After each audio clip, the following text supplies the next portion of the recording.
What's up, Laker Nation? It's your boy Dan, a Lakers fan, and I'm coming to you guys after a 107-103 loss to the Milwaukee Bucks. Now, this was a great game for us because we fought from the very beginning. The effort was night and day between last game versus Houston and this one versus the Bucks. We showed fight, heart, grit, and determination, and it was well worth my time today. And I gotta say, this kind of effort is something Laker fans can get behind for the final 15 games or so. This is what we should come to expect from the Lakers. Win or lose, doesn't matter at this point because the season's over, right? No point of winning games really, but at least effort and progress from young players. That's what we want to see. Nothing else, nothing more, nothing less. It's not too much to ask for, and I believe they delivered tonight. I was proud of everybody from A to Z. D'Angelo played great tonight, even though he got ejected, but he stood up for his teammate, and that was great. I'm gonna get a little more into the skirmish in a little bit, but I gotta say I was proud of everybody. I really like the fact that they competed because the Milwaukee Bucks have been playing great lately. They've won 8 out of their last 9, and they're looking to crack that 8th seed in the East. And they have a legit superstar in the Greek Freak, as you guys can see. He killed us tonight, and he's a beast. I mean, he's pretty much unstoppable. He knows how to use his length and athleticism, and he's big. He's huge. He's like a 6'10" Russell Westbrook. That's what I compare him to, right? I always said if Russell Westbrook was 6'10", that would be the Greek Freak because the kid is huge, man. And pretty soon he's going to be taking over this league, I'm pretty sure, because I look at his size, athleticism, skill, and he even now is starting to develop a jump shot consistently. So that kid's going to be fire. But back to our kids, man. I was proud of everybody. Let me start off by saying Ivica Zubac has to be the most improved young player from summer league to now. He's learning how to do everything. I mean, he already had a soft touch and a mid-range jump shot, and he plays good defense. He's learning how to seal off players now because he was getting some good inside position in this game, and he had some easy shots, and his teammates were looking for him. I think that's something we can look forward to as Laker fans, to having a low post threat. We haven't had one of those since Pau Gasol and Andrew Bynum. So it's a welcome addition, and it's a championship addition. It's something that in the future we build a championship team. We can use a low post interior presence, and that's what Ivica Zubac is going to be. He's going to be our go-to guy in the paint, and boy am I glad to see one of those. I haven't seen one of those in years. Like I said, last one was Bynum and Gasol. Notice how I don't say Dwight because that guy's a bum. He was never an interior presence for us, so he doesn't count. Like I said, I like his footwork, his soft touch. I always rave about the kid because the kid's going to be special, and he already is. In his first year, he's coming in and starting to dominate in the starting lineup like this. 18-8 he put up today. That's great, man. That's great. This is only like his third or fourth game starting, and he's been efficient in every single one of them but one. But in that one game, he got in foul trouble, and it was a fast-paced game, so it's understandable. But still, guys, I really like what I saw. He was sealing his opponent inside and finishing, getting inside position. I really like it. Moving on to Brandon Ingram, man, another guy who's progressing very well. Now, when the season started, he was really raw. He looked scared. He looked like a deer in the headlights. Like he was afraid to get run over, because he's so skinny and light. Like he can get pushed and moved around. But I have noticed. I don't know if you guys noticed. He has added some definition to his body, some mass, and he's starting to get a lot more aggressive going to the rack. He's starting to realize his true potential is in slashing.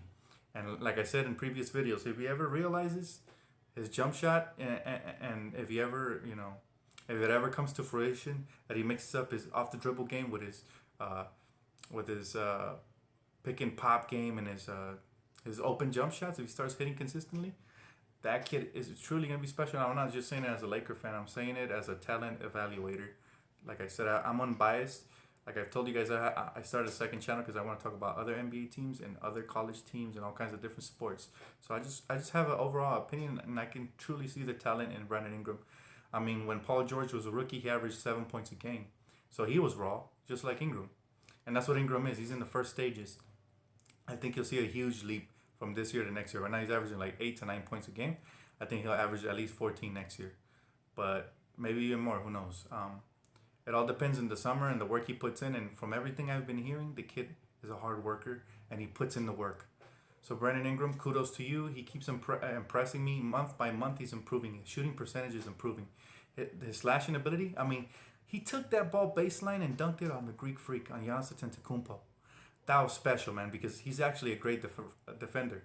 Giannis is. So he hit him with that hesitation move, and then that jab fake, and then he took him off the dribble. He hit him with a quick first step, took him baseline, and used his length to finish over both of the defenders. So that was beautiful to watch. I'm really proud of this kid. He's truly taking his game up one level, and he's going to continue to do that. The sky's the limit for Brandon. So now we have two building blocks right there, and Ivica Zubac and Brandon Ingram. Okay, those are guaranteed players. D'Angelo Russell showed up tonight. I'm glad to tell you guys that he played great, even though he got ejected in the third quarter. He showed a lot of poise. He was running the pick and roll like a G, and he was attacking aggressively. See, when he plays like this and he doesn't get lazy and complacent, that's why he's one of my favorite players, because he can truly run the Lakers offense. He can be the quarterback for us. And I hope that this is a turning point for him, because he recently had met with Rob Pelinka and Magic Johnson, who, by the way, are doing a great job as GM and owners so far, and president of basketball operations so far. They're doing an exceptional job. They've been on top of the young players. I had never, in all my years of being a Laker fan, I never heard that Mitch and Jim were so hands-on with the young players. So shout out to Magic Johnson and Rob Pelinka.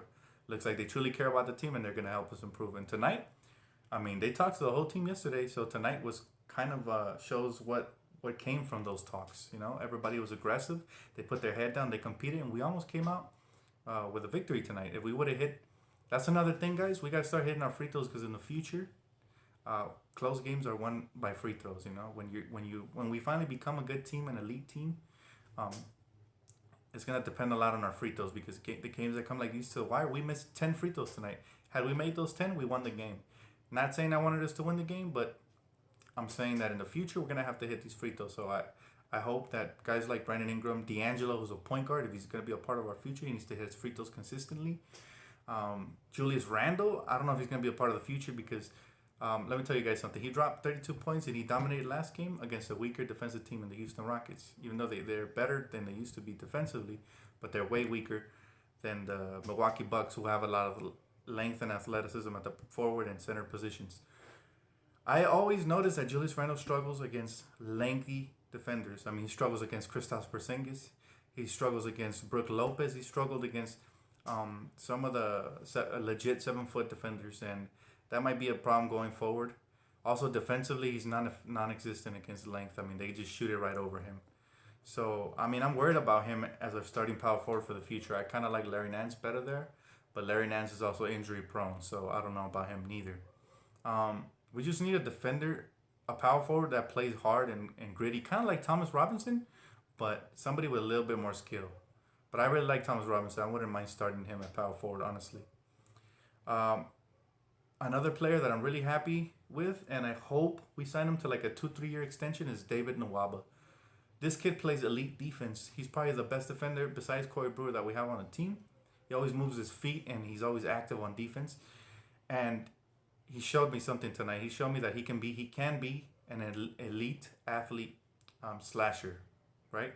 That means that he can attack the rim consistently. He was a little shaky in the offense the first couple of games, because he didn't want to, stick out like a sore thumb and mess up.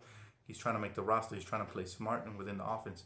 But I feel like if we sign him to like a 1 or 2 year contract, I think he can be like I'm not gonna say as good as Victor Oladipo, but I think he can be that type of player, an elite wing defender who's a beast at slashing, and maybe eventually can develop a jump shot. The kid is still only 24, so we'll see. But I really like David Nwaba, and if I was the Lakers, I'd sign him to a cheap, affordable 3 year contract. And if it didn't work out for us, we can always trade him. I mean, athletic wing defenders always have value in this league. It's hard to get good defenders in this league. It's kind of soft. And proof of the league gone soft is tonight. There was a skirmish caused by Greg Monroe, because Nick Young got hacked hard, and I don't know what the NBA refs were seeing when they saw the replay, and they didn't call it a flagrant foul. But that was a flagrant. He swung down, passed the ball into the head, and normally the league categorizes that as a flagrant foul. I did not appreciate the fact that when Greg Monroe acted like a little bitch and he came out and pushed Nick Young and his teammates, I loved the fact that the Lakers came out and supported Nick Young, and they defended him, especially D'Angelo Russell. I mean, he got ejected for him. That should at least redeem him in Nick Young's eyes. hopefully that's the final redemption for what happened in the past. But I love the fight and grit, guys, and I really liked it. But man, the NBA is soft. They ejected D'Angelo Russell for backing up his teammate for a little simple push, when Greg Monroe instigated the whole thing by pushing Nick Young in the face. And if anything, it should have been a flagrant foul on what's his name, Brogdon, right, on the rookie. But they didn't even call that, guys. So I don't know. Tell me what you guys think in the comments below, man. But overall, I'm proud of the young kids tonight. I hope they continue this effort because, we've grown accustomed to seeing them take nights off. I don't want to see them lackadaisical like they played against the Houston Rockets. I want to see them play this hard. They showed it to me once. Now continue, at least for the final 15 games. And that should help us see clearly who's capable of playing hard like this. Because next year, ain't going to be no games. If guys don't play hard, I expect them to be traded because Magic has no patience. And I like that. Because Laker fans have no patience. We expect greatness, and we want to see things done ASAP. So anyways, guys, I appreciate you guys. Leave a comment, like, subscribe, and check out my second channel. I'll leave a description in the link. I'll be dropping an NCAA tournament video tonight on the second channel. My bracket's still looking pretty good, so definitely check that out. And I appreciate you guys. Catch you guys next time.